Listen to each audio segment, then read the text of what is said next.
अस्सलामु अलैकुम वरहमतुल्लाहि वबरकातुहू। अल्हम्दुलिल्लाह नहमदुहु व नस्तईनुहु व नस्तगफिरुह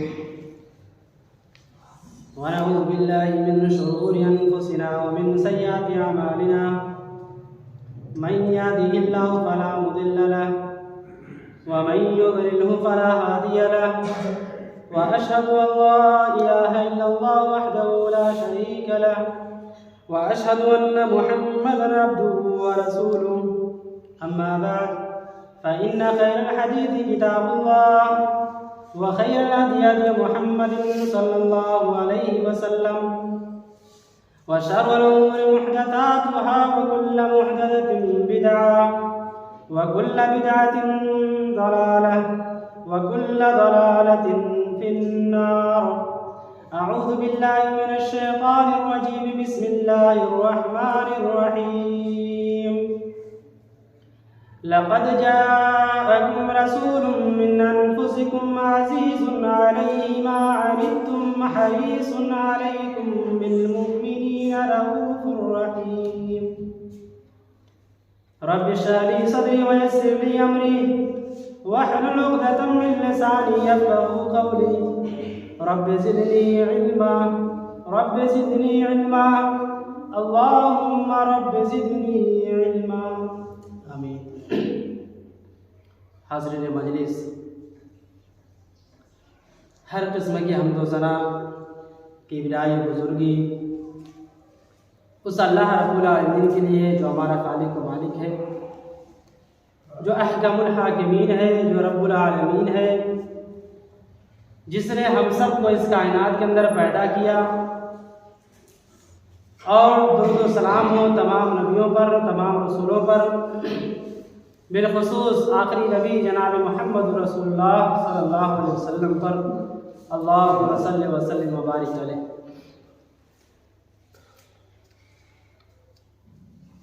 अल्लाह तबारक व तआला का एहसान व करम है कि अल्लाह तबारक व तआला ने हम तमाम लोगों को मुसलमान बनाया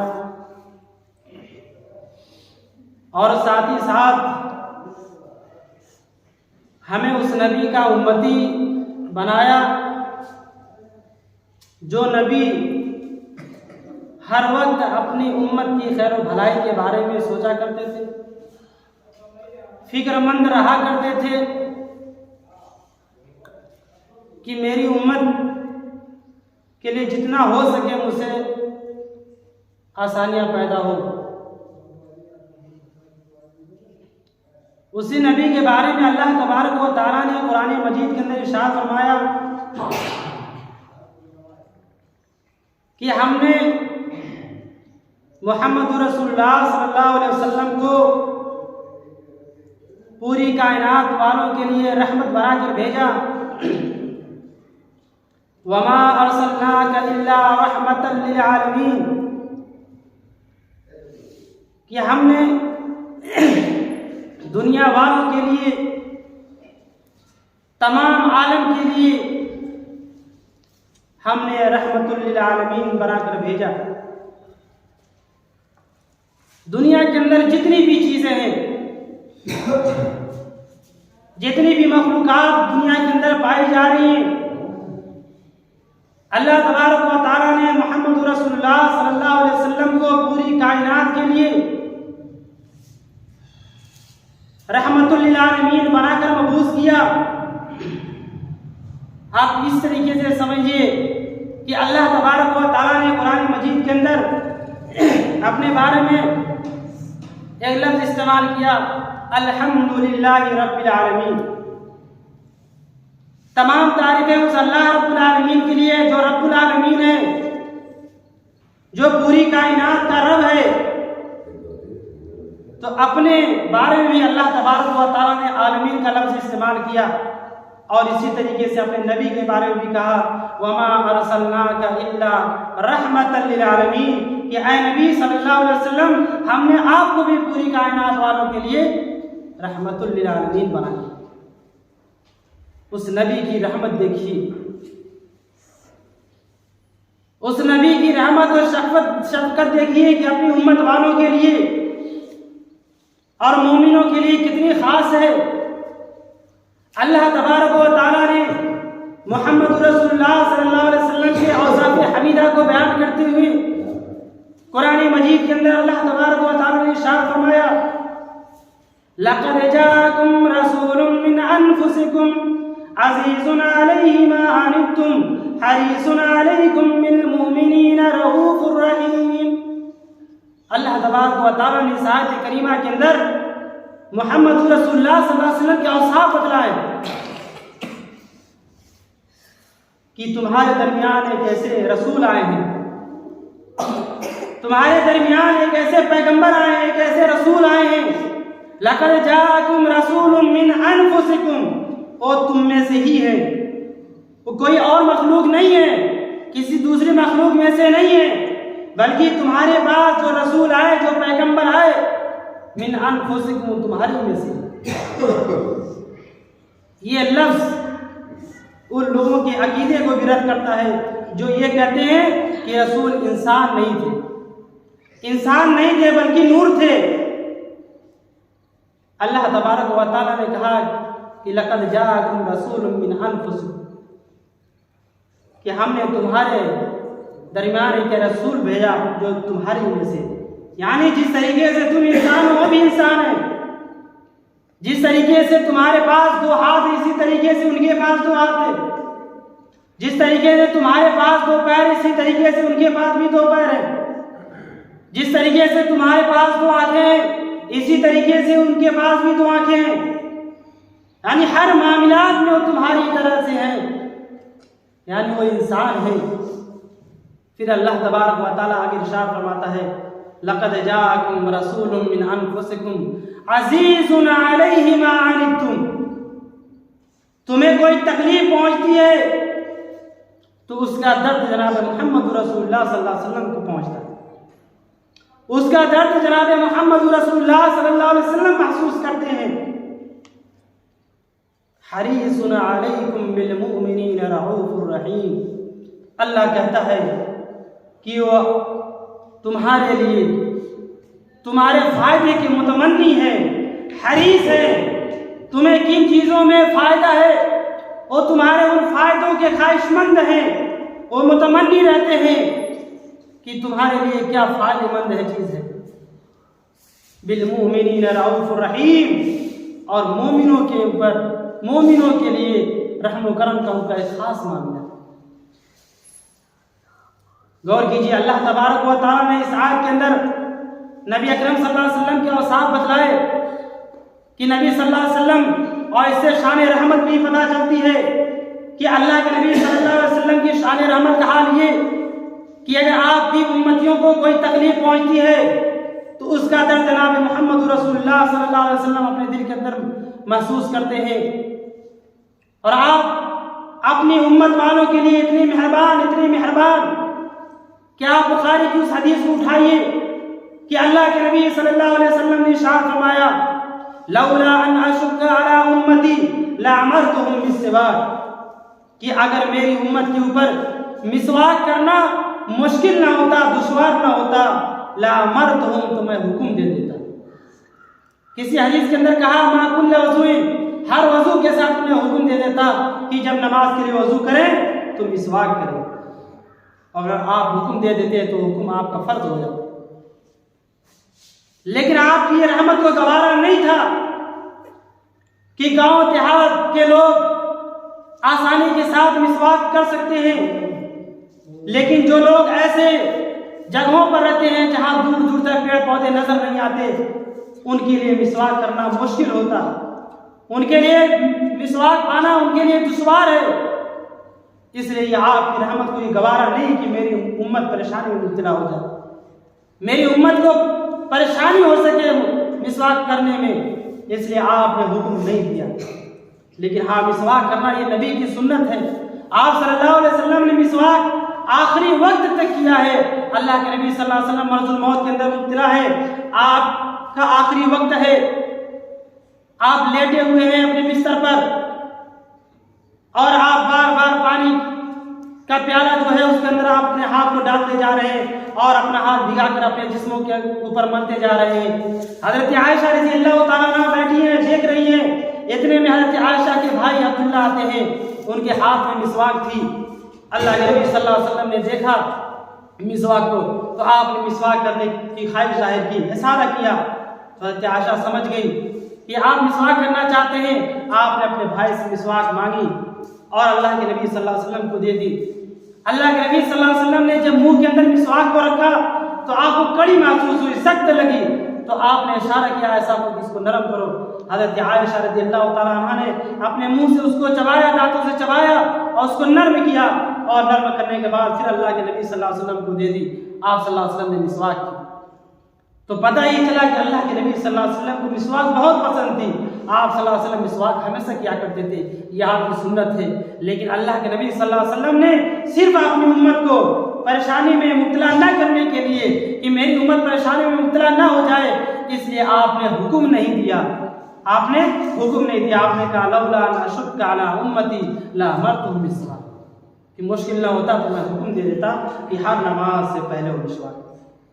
ये नबी की शान रहमत थी, ये नबी की रहमत थी अपनी उम्मत वालों के लिए। आप कितने रहीम थे, कितने शफीक और मेहरबान थे अपनी उम्मत के लिए कि कौन सी चीज मेरी उम्मत के लिए फायदेमंद है, किस चीज में मेरी उम्मत के लिए आसानी है। उस हदीस को उठाइए कि एक मर्तबा अल्लाह के नबी सल्लल्लाहु अलैहि वसल्लम की बीवियों के पास 3 लोग आए और आप सल्लल्लाहु अलैहि वसल्लम की बीवियों से आपकी इबादत के बारे में पूछा कि आप सल्लल्लाहु अलैहि वसल्लम कितनी इबादत करते थे। तो आपकी बीवियों ने बतला दिया इतनी इतनी इबादत आप किया करते थे। तो इन तीनों सहाबियों ने कहा, कहाँ अल्लाह के नबी, कहाँ हम, वो तो मासूम अनिल खता हैं, उनके गुनाह माफ हैं और हम तो गुनहगार हैं, हमें कितनी ज्यादा इबादत करनी चाहिए। जब अल्लाह के नबी सल्लल्लाहु अलैहि वसल्लम के गुनाह माफ, इसके बावजूद आप इतनी इबादत कर रहे हैं, तो हमें तो इससे ज्यादा इबादत करनी चाहिए, हम तो गुनहगार हैं।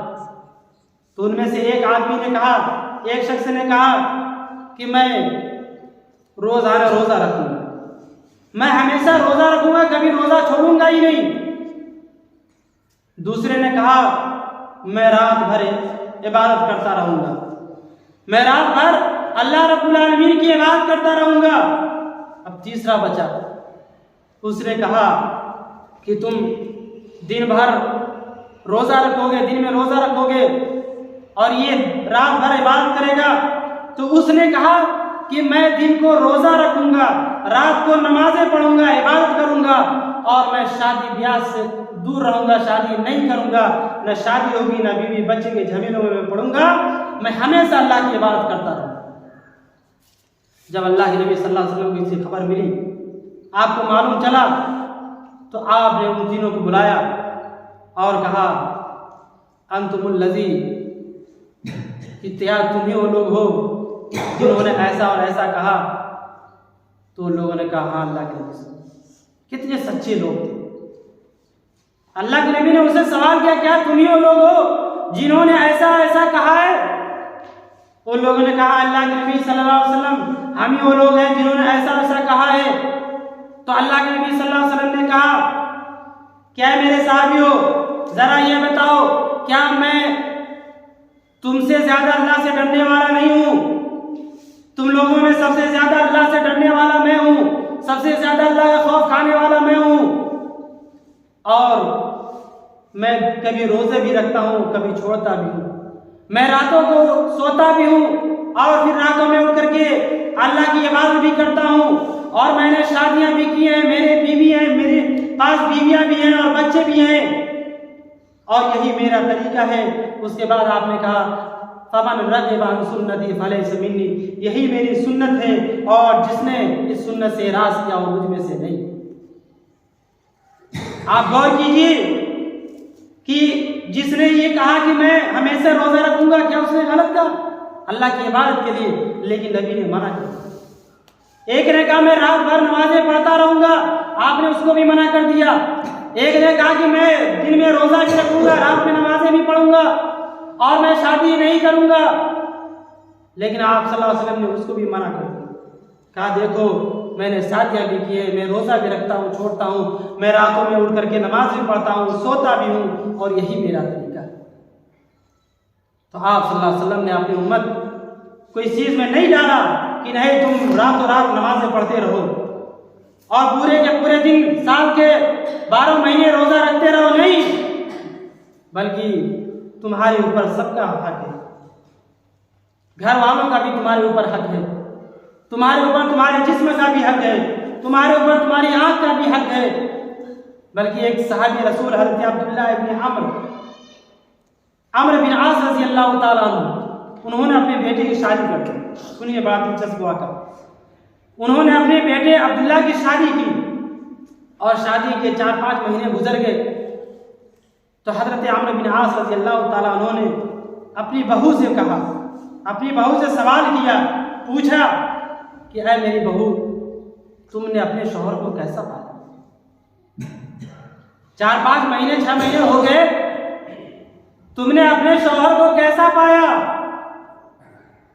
तो शौहर बीवी ने यानी अम्र बिन आस की बहू ने ऐसा जवाब दिया कि बुराई भी नहीं लगी और उन्होंने अपनी शिकायत दी। हज़रत अम्र बिन आस की बहू ने कहा कि आपके बेटे यानी मेरे शौहर के अंदर बड़ी अच्छाइयाँ, बड़ी खूबियाँ हैं, बड़े अच्छे हैं, बड़े नेक इंसान हैं। वो दिन में रोज़ा रखते हैं और रात को मुसल्ला पकड़ लेते हैं और अल्लाह की इबादत करने में लगे रहते हैं, वो बिस्तर जानते ही नहीं। क्या कहा कि वो दिन में रोज़ा रखते हैं और रात में अल्लाह की खूब इबादत करते हैं, वो बिस्तर जानते नहीं कि बिस्तर क्या है। हज़रत अम्र बिन आस रज़ी अल्लाह ताला अन्हु समझ गए और फौरन डंडा उठाते हैं और चीखते हैं, अब्दुल्ला इधर आओ। अब्दुल्ला आवाज़ सुनकर समझ जाते हैं कि मेरे अब्बू गुस्से में लग रहे हैं। उनकी ये आवाज़ गुस्से वाली आवाज़ लग रही है और देखा कि हाथ में डंडा है, भागते हुए घर से बाहर निकले और सीधे मस्जिद नबी के अंदर घुस गए। अल्लाह के नबी सल्लल्लाहु अलैहि वसल्लम बैठे हुए थे और हज़रत अम्र बिन आस रज़ी अल्लाह ताला अन्हु डंडा लिए दौड़ा रहे हैं। मस्जिद के अंदर गए, हज़रत अब्दुल्ला जो थे अल्लाह के नबी के पीछे छुप गए कि अल्लाह के नबी मुझे बचा लीजिए। हज़रत अम्र बिन आस ने देखा कि ये नबी के पीछे छुपे हुए हैं तो अल्लाह के नबी सल्लल्लाहु अलैहि वसल्लम ने कहा, अम्र बिन आस क्या बात है, क्यों अपने बेटे के पीछे डंडा लेकर दौड़ रहे हो? हज़रत अम्र बिन आस ने जब कहा, अल्लाह के नबी सल्लल्लाहु अलैहि वसल्लम, मैंने इसकी शादी की 4-5 महीने हो गए, मैंने इसकी बीवी से सवाल किया कि तुम्हारा शौहर कैसा है, तो उसने कहा कि ये दिन में रोज़ा रखता है, रात में खूब अल्लाह की इबादत करता है, ये बिस्तर जानता ही नहीं। क्या मैंने इसकी शादी इसीलिए की है? ये अपनी बीवी का हक नहीं अदा कर रहा है। तब अल्लाह के नबी सल्लल्लाहु अलैहि वसल्लम ने हज़रत अब्दुल्ला को सामने बुलाया और कहा, अब्दुल्ला ये तुम गलत कर रहे हो, ये तुम गलत कर रहे हो। ठीक है, तुम्हें अल्लाह की इबादत करना है, रोज़ा भी रखो, कभी छोड़ भी दिया करो, रातों में उठ करके अल्लाह की इबादत करो, सो भी लिया करो और अपनी बीवी का हक भी अदा करो। जो तुमसे मुलाकात करते हैं, जो दोस्त अहबाब हैं, उनका भी ख्याल करो, रिश्तेदारों का ख्याल करो, सारे लोगों के हुकूक अदा करो, यही तुम्हारी जिम्मेदारी है। सिर्फ ये नहीं है कि रातों में इबादत करते रहो, दिन में रोज़ा रखते रहो, ये तरीका गलत है, बल्कि तुम्हारे ऊपर तुम्हारी बीवी का भी हक है, तुम्हारे ऊपर तुम्हारी आँख का भी हक है, तुम्हारे ऊपर तुम्हारे जिस्म का भी हक है, और यही तरीका सही है, इसी को अपनाओ। गौर कीजिए कि अल्लाह के नबी सल्लल्लाहु अलैहि वसल्लम की शान रहमत देखिए कि आप सल्लल्लाहु अलैहि वसल्लम ने पूरी रात नमाज पढ़ने का भी हुक्म नहीं दिया है कि नहीं पूरी रात अल्लाह की इबादत करते रहो, नहीं, बल्कि तुम्हारे जिस्म का हक है कि उसे आराम भी पहुंचाओ, तुम्हारे घर वालों का भी हक है कि उनकी ज़रूरत भी पूरी करो, तुम्हारी बीवी का भी हक है कि उसके हुकूक अदा करो।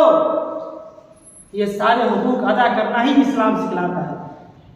तो अल्लाह के नबी सल्लल्लाहु अलैहि वसल्लम कि रहमत को ये गवारा नहीं था कि मेरी उम्मत रात रात भर नमाज पढ़ते रहे, अल्लाह की बात में लगी रहे और अपने घर वालों के हुकूक अदा करने से महरूम रह जाए। तो ये नबी की रहमत थी कि आप सल्लल्लाहु अलैहि वसल्लम ने पूरी रात रात नमाज पढ़ने से मना किया। अब गौर कीजिए कि जब नबी ने पूरी रात नमाज पढ़ने से, बात करने से मना किया है, तो पूरी रात जाग करके मोबाइल चलाने और टीवी वगैरह देखने, सीरियल देखने की इजाजत हमें कहाँ से मिल सकती है? हम पूरी रात रात मोबाइल चलाते रहे, टेलीविजनों में लगे रहे, सीरियल में लगे रहे, मेरे भाइयों इसकी इजाजत हमें कहाँ मिलती?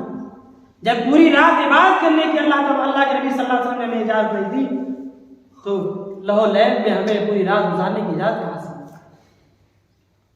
और आगे चलिए, शान रहमत देखिए कि अल्लाह तबारक व तआला ने कहा कि लक़द जाअकुम रसूलुम मिन अनफुसिकुम अज़ीज़ुन अलैहि मा अनित्तुम हरीसुन, कि वो नबी हमेशा अपनी उम्मत के फायदे के मुतमन्नी रहते हैं।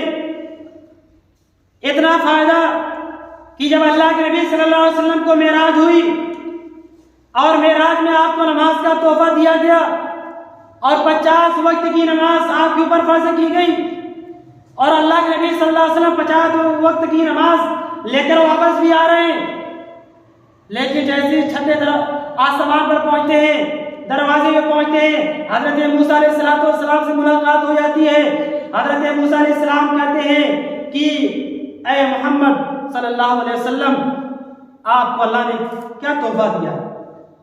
अल्लाह के नबी सल्लल्लाहु अलैहि वसल्लम ने जवाब दिया कि अल्लाह ने मुझे 50 वक्त की नमाज का तोहफा दिया। मेरी उम्मत के ऊपर 50 वक्त की नमाज फर्ज की। हजरत मूसा अलैहिस्सलाम ने कहा 50 वक्त की? कहा हाँ। कहा जाइए अल्लाह से कम कराइए, आपकी उम्मत 50 वक्त की नमाज नहीं पढ़ सकती, मैं अच्छे से जानता हूं, मेरा तजर्बा है, आप जाइए अल्लाह से कम कराइए। हजरत मूसा अलैहिस्सलाम ने कहा, तो अल्लाह के नबी सल्लल्लाहु अलैहि वसल्लम ने कहा अल्लाह ने मुझे तोहफा दिया, मैं कैसे जाऊं कम कराने की? तो अल्लाह के नबी ने कहा, हजरत मूसा अलैहिस्सलाम ने कहा कि ऐ मोहम्मद, आपकी उम्मत 50 वक्त की नमाज नहीं पढ़ सकती। जब अल्लाह के नबी ने उम्मत का नाम सुना कि मेरी उम्मत 50 वक्त की नमाज नहीं पढ़ सकेगी, फौरन अल्लाह के पास गए और कहा अल्लाह मेरी उम्मत 50 वक्त की नमाज नहीं पढ़ सकेगी, अल्लाह तू इसके अंदर कुछ रियायत कर दे। अल्लाह तबारक व तआला ने 10 नमाजों को कम कर दिया, 40 कर दिया। फिर हज़रत मोहम्मद सल्लल्लाहु अलैहि वसल्लम वापस आए, फिर हज़रत मूसा अलैहिस्सलाम ने रोक लिया, कहा नबी कितनी कम की अल्लाह ने नमाज? कहा 10 कम कर दी, 40। आपने कहा कि आप जाइए और कम कराइए, आपकी उम्मत इतनी भी नहीं पढ़ सकती। गोया बार बार अल्लाह के नबी जाते गए, फिर आते, फिर हज़रत मूसा अलैहिस्सलाम कहते आपकी उम्मत नहीं पढ़ सकेगी, फिर अल्लाह के नबी सल्लल्लाहु अलैहि वसल्लम जाते, क्योंकि उम्मत का नाम सुन लेते कि मेरी उम्मत के ऊपर ये मुश्किल हो जाएगा, मेरी उम्मत नहीं पढ़ सकेगी इतनी नमाजें। फिर अल्लाह के पास जाते थे, कम कराते कराते 5 वक्त की नमाज हो गई। अल्लाह ने कहा कि 5 वक्त की नमाज का तोहफा मैं दे रहा हूँ।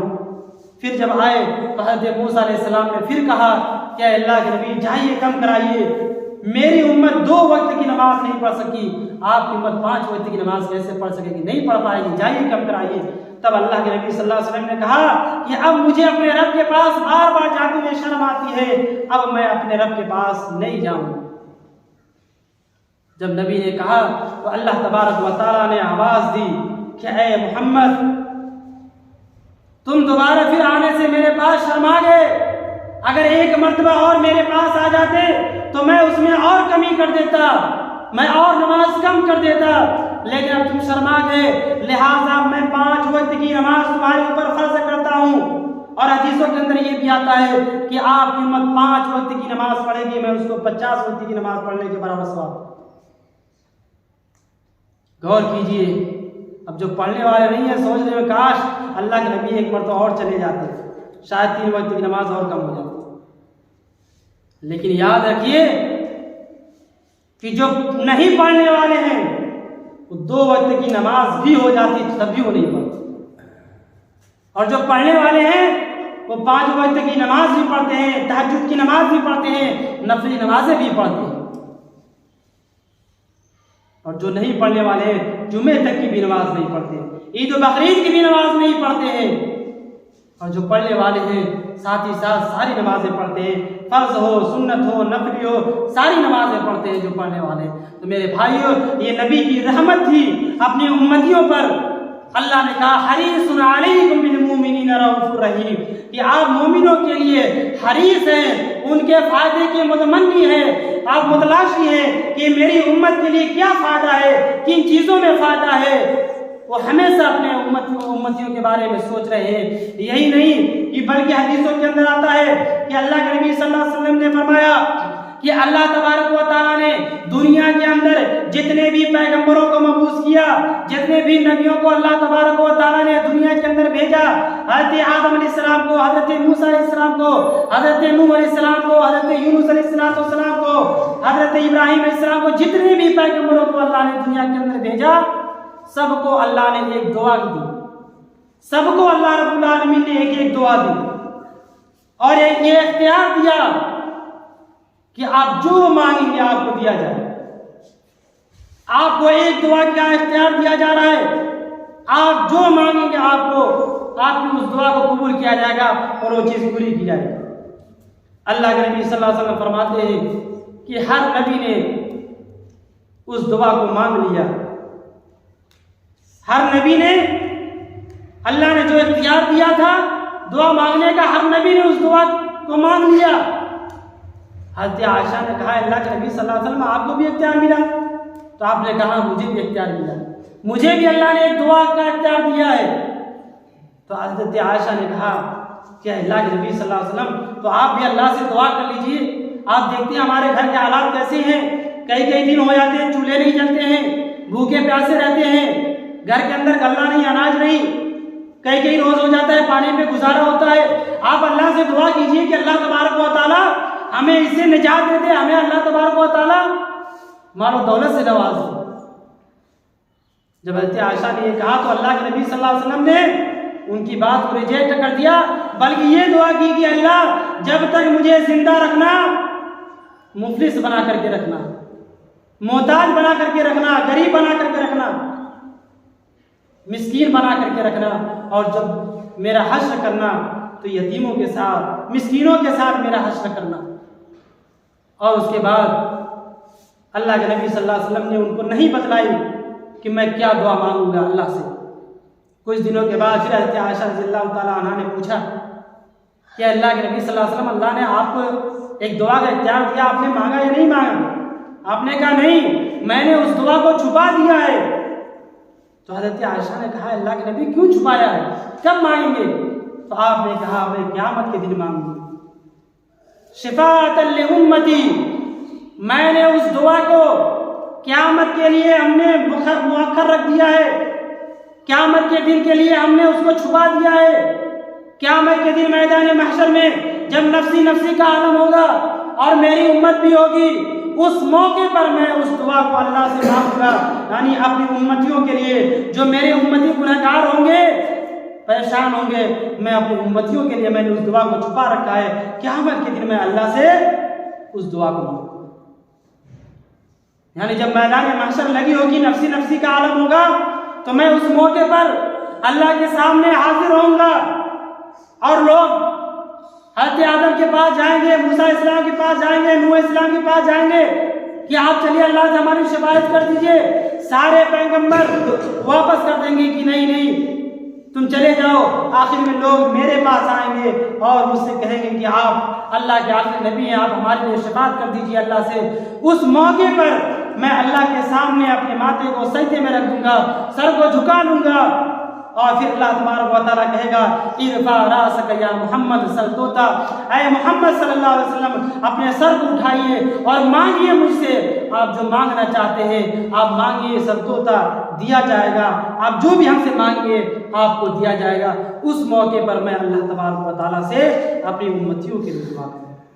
आप गौर कीजिए कि हमारे नबी हमारे लिए कितना सोच रहे हैं। आपकी रहमत देखिए कि आप हर वक्त अपनी उम्मत के बारे में सोच रहे हैं। लेकिन मेरे भाइयों आज उस उम्मत का क्या हाल है, आज उस उम्मत का क्या हाल है। जो उम्मत अपने नबी की तालीमात से दूर होती जा रही है, अपने नबी के अहकामात से दूर होती जा रही है, बल्कि अपने नबी के बताए हुए तरीके को और अपने नबी के बताए हुए अहकामात को अपने पैरों से रोकती चली जा रही है। आज उस नबी की उम्मत को ये फिक्र नहीं है कि मैं हमारे वो नबी जो हमारी रहमत के लिए हमारी ऊपर रहम का उनका मामला ये था कि अल्लाह ने 50 वक्त की नमाज फर्ज की, लेकिन जब हमारा नाम सुना, अपनी उम्मत का नाम सुना, तो नबी अल्लाह के पास बार बार जाते रहे, आते रहे, फिर जाते रहे, आते रहे, फिर जाते रहे। आखिरकार 50 से 5 वक्त की नमाज आप लेकर आए अपनी उम्मत के लिए। उस उम्मत का हाल ये है कि अपने नबी की हर तालीमात को और उस नमाज को जिसके बारे में कहा कि अस्सलातु कुर्रतु ऐनी, नमाज मेरी आंखों की ठंडक है। मेरे भाइयों हालत ये है हमारी नमाजों का कि मेरे भाइयों कल असर की नमाज मैंने अकेले पढ़ी। अफसोस है मेरे भाइयों, हमें कहते हुए कि हम मुसलमान हैं, शर्म आती है कि हमें कहते हुए कि हम मुसलमान हैं, कि गांव के मोहल्ले के अंदर मस्जिद होने के बावजूद सिर्फ ये फिक्र होती है कि मौलाना साहब इस टाइम अजान नहीं हुई है, मौलाना साहब इस टाइम अजान नहीं हुई है, आप घर चले गए अजान नहीं हुई, बेगर टाइम के टाइम अजान होती। शर्म नहीं आती कहते हुए ये मस्जिद कौन आबाद करेगा, दूसरे गांव से दूसरे शहर से आने वाले लोग आबाद करेंगे।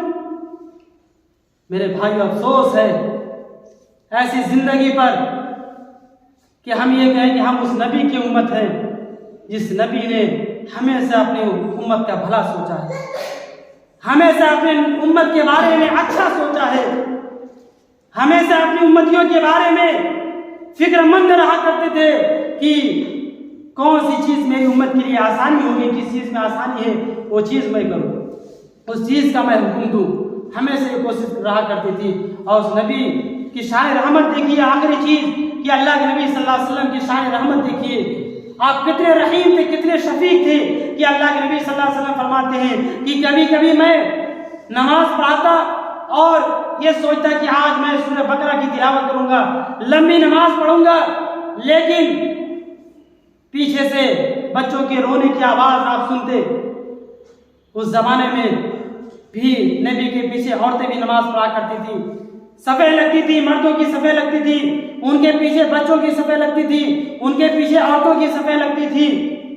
आप जब किसी बच्चे के रोने की आवाज़ सुनते फौरन अपना इरादा बदल लेते और छोटी छोटी सूरतें पढ़ा करके आप सलाम कर देते। यह आपके शान रहमत थी कि शायद वो बच्चा भूख की वजह से चिल्ला रहा हो, प्यास की वजह से रो रहा हो, और मैं लंबी नमाजें पढ़ाऊंगा तो उस बच्चे के माँ बाप उसको किस तरीके से खिलाए पिलाएंगे। आपकी ये रहमत को गवार नहीं होता कि मैं बच्चे रो रहे हैं और मैं नमाजें लंबी लंबी पढ़ाऊँ, तो आप फौरन नमाजें हल्की कर दिया करते थे, छोटी छोटी सूरतें पढ़ा करके आप नमाज खत्म कर दिया करते थे। मेरे भाइयों ये थी रसूल रहमत, ये थी शान रहमत, ये थी नबी अकरम सल्लल्लाहु अलैहि वसल्लम की रहमत, शफकत, मेहरबानी अपनी उम्मतियों पर। इसीलिए अल्लाह तबारक व तआला ने कहा लक़द जाअकुम रसूलुम मिन अनफुसिकुम अज़ीज़ुन अलैहि मा अनित्तुम हरीसुन अलैकुम बिल मुमिनीना रऊफ़ुर रहीम, कि वो नबी अपनी उम्मत के बारे में बड़े शफीक थे, बड़े मेहरबान थे, हमेशा अपनी उम्मतियों के फ़ायदे के लिए मुतमन्नी रहा करते थे, हमेशा मतलाशी रहा करते थे कि किस चीज़ में मेरी उम्मत की भलाई है, कौन सी चीज़ मेरी उम्मत के लिए फ़ायदेमंद है। वो हमेशा अपनी उम्मत की तकलीफ़ को अपनी तकलीफ़ समझा करते थे। मेरे भाइयों ज़रूरत है कि हम भी उस नबी को समझने की कोशिश करें, अपने उस नबी की जिसने हमारे लिए जो हमारे लिए शफीक थे, मेहरबान थे, हमें भी चाहिए कि हम उस नबी की कद्र करें, इज्जत करें और उनके मकाम व मर्तबे को समझें और उनकी तालीमात पर अमल करें। आइए हम सब दुआ करते हैं कि इलाही आलमीन हम तमाम मुसलमानों को जनाब मोहम्मद रसूलुल्लाह सल्लल्लाहु अलैहि वसल्लम के तरीके पर अमल करने की तौफीक अता फरमा। इलाहा आलमीन हम तमाम मुसलमानों को नबी अकरम सल्लल्लाहु अलैहि वसल्लम उनके बताए हुए अहकामात पर अमल करने की तौफीक अता फरमा, उनके बताए हुए तरीके पर चलने की तौफीक अता फरमा। इलाहा आलमीन हम तमाम मुसलमानों को 5 वक्त की नमाज पाबंदी के साथ कायम करने की तौफीक अता फरमा। इलाहा आलमीन हम तमाम मुसलमानों को नेक अमल करने की तौफीक अता फरमा। जब तक दुनिया के दिन जिंदा रखे तौहीद पर रखे और जो हमारा खात्मा हो तौहीद फरमाए। वमा अलैना इल्लल बलाग व आखिर दवाना अल्हम्दुलिल्लाहि रब्बिल आलमीन। अस्सलामु अलैकुम व रहमतुल्लाहि व बरकातुहू। आप लोग बैठे रहे, नीचे औरतें जब चली जाएंगी तब आप लोग जाएंगे।